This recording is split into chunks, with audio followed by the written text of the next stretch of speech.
Size does matter. Don't let anybody bullshit you on that one, especially if you're tall and you're trying to make gains in the gym.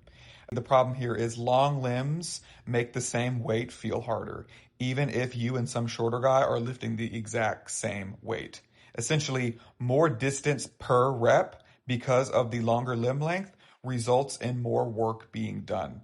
And there is more twist happening on the joints, which results in a lot of more torque happening.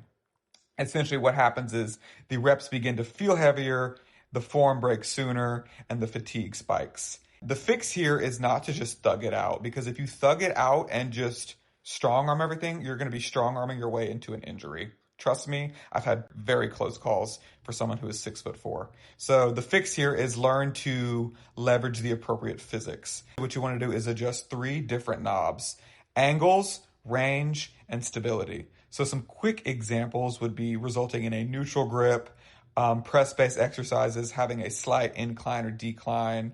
Also, a big change that I did was really emphasizing machine-based fixed path lifts in my exercises. For instance, the standing overhead barbell press is not something I'm ever going to touch again. I will always do the machine assist overhead press because since my limbs are longer, I have to really and truly make sure I'm focusing on balancing.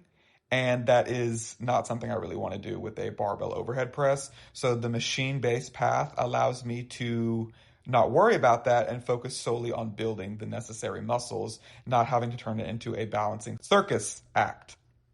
Really and truly make those types of changes and don't get your ego involved, because otherwise you're going to be in the hospital.